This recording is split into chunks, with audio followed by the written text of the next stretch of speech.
ഹരേ കൃഷ്ണ, നമസ്തേ. പുതിയ വീഡിയോ ആണ്. നമ്മൾ വിതുരരുടെ കഥയാണ് നോക്കുന്നത്. തുടർച്ച.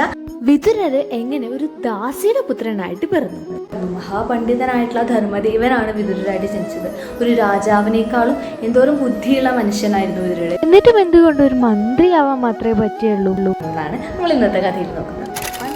പണ്ട് മാണ്ഡവ്യൻ എന്നൊരു മുനി ഉണ്ടായിരുന്നു, ഒരു ഋഷിവര്യൻ ഉണ്ടായിരുന്നു. ഭയങ്കര ജ്ഞാനിയായിരുന്നു മുനിവര്യൻ ഒരു മൗനവ്രതത്തിലായിരുന്നു, അകാലമായിട്ടുള്ള ഒരു മൗനവ്രതത്തിലായിരുന്നു.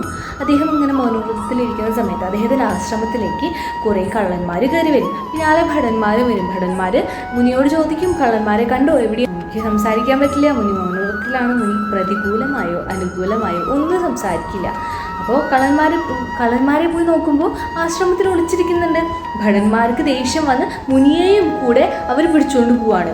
അങ്ങനെ മുനിയെയും പിടിച്ചുകൊണ്ട് പോയി നോക്കി മുനീനെ രാജാവിന് മുമ്പിൽ രാജാവ് ശിക്ഷ കൽപ്പിച്ചു. കള്ളന്മാരെയും മുനിയെയും ശൂലത്തിൽ തറയ്ക്കുക എന്നുള്ളതായിരുന്നു ശിക്ഷ. അപ്പോൾ മുനിവരനൊന്നും സംസാരിക്കാത്തത് കൊണ്ട് നിരപരാധിത്വം തെളിയിക്കാനും പറ്റിയില്ല.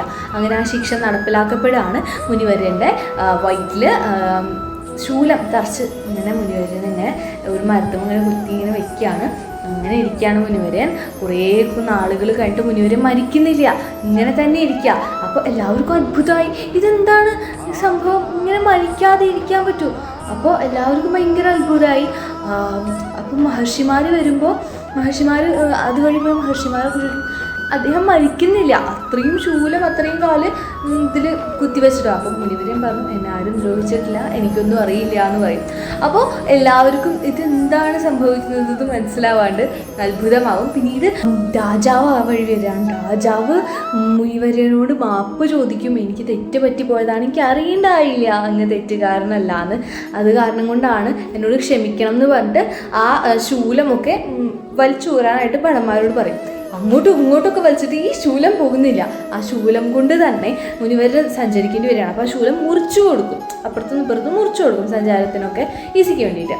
അങ്ങനെ മുനിവരൻ ആ ശൂലം വെച്ച് നടക്കുമ്പോൾ അണിമാണ്ഡവൻ എന്ന് മുനിവരൻ്റെ പേര് വരികയാണ്. അങ്ങനെ ആ മുനിവരൻ മരിച്ച് ധർമ്മദേവൻ്റെ സന്നിധിയിൽ കാലപുരിയിൽ തന്നെ എത്തും. സ്വർഗത്തിലെത്തുമ്പോൾ ധർമ്മദേവനോട് പോയിട്ട് ചോദിക്കും, എന്തുകൊണ്ടാണ് എനിക്കിതൊക്കെ അനുഭവിക്കേണ്ടി വന്നത്? എൻ്റെ ഓർമ്മയിൽ ഞാൻ ഒരു തെറ്റും ചെയ്തിട്ടില്ല, എപ്പോൾ ചെയ്ത ഏത് തെറ്റിനാണ് ഉള്ള ശിക്ഷയാണ് എനിക്കിങ്ങനെ അനുഭവിക്കേണ്ടി വന്നതെന്ന് ചോദിക്കും. അപ്പോൾ ധർമ്മദേവൻ പറയും, പണ്ട് നീ പക്ഷികളുടെ വാലിൽ ഇഷ്ടികപ്പുല്ല് കോർത്ത് കളിക്കുമായിരുന്നു, അതിന് കിട്ടിയ ശിക്ഷയാണ്. ഇതിപ്പോൾ എപ്പോഴാണ് ചെയ്തേ? മുനിക്കാകെ അത്ഭുതം, ബാല്യത്തിലാണ് ചെയ്തതെന്ന് പറയും. അപ്പോൾ മുനിക്ക് ദേഷ്യം വരും. ബാല്യത്തിൽ ഇത്രയും ചെറുപ്പത്തിൽ ഒരറിവുമില്ലാത്ത പ്രായത്തിൽ ചെയ്ത കുറ്റത്തിനുള്ള ശിക്ഷയാണോ എനിക്ക് കിട്ടിയതെന്ന് ചോദിക്കും. അപ്പോൾ ധർമ്മദേവനെ മുനി ശപിക്കും. ഒരു ദാസിയുടെ പുത്രനായി മനുഷ്യനായി ജനിക്കാൻ ഇടവരട്ടെ എന്ന് മുനി ശപിക്കും. അങ്ങനെയാണ് ധർമ്മദേവൻ വിതുരരായിട്ട് ജനിക്കുന്നത്. അതോടൊപ്പം തന്നെ മുനി വരെ ഒരു കാര്യം പറയും, 14 വയസ്സിന് താഴെയുള്ളവർ ചെയ്യുന്ന കുറ്റങ്ങളെ ഒന്നും ഇത്രയ്ക്ക് വലിയ പാപങ്ങളായിട്ട് എടുക്കാനായിട്ട് പറ്റില്ല, കാരണം അത് അവർക്കൊന്നും അറിയാത്ത കാലമാണ് എന്ന് പറയും. അപ്പോൾ എല്ലാവർക്കും സന്തോഷമില്ലേ? 14 വയസ്സിന് താഴെയുള്ളവർ ചെയ്യുന്ന കുറ്റങ്ങളൊന്നും പാപമായിട്ട് കൺസിഡർ ചെയ്യില്ല എന്നാണ് പറഞ്ഞിരിക്കുന്നത്. അപ്പോൾ അടുത്ത വീഡിയോയിൽ നമുക്ക് വിതുരനും പാണ്ഡുവും ഒക്കെ വലുതായി, ധൃതരാഷ്ട്രമൊക്കെ വലുതായി, അവർ വലുതായി അവരുടെ രാജ്യവും അങ്ങനെയൊക്കെ കൊണ്ട് നടക്കുന്നതെന്നൊക്കെ, രാജ്യം ആർക്ക് കിട്ടും എന്നുള്ള കാര്യങ്ങളൊക്കെ നോക്കാം. അതുവരേക്കും ഹരേ കൃഷ്ണ.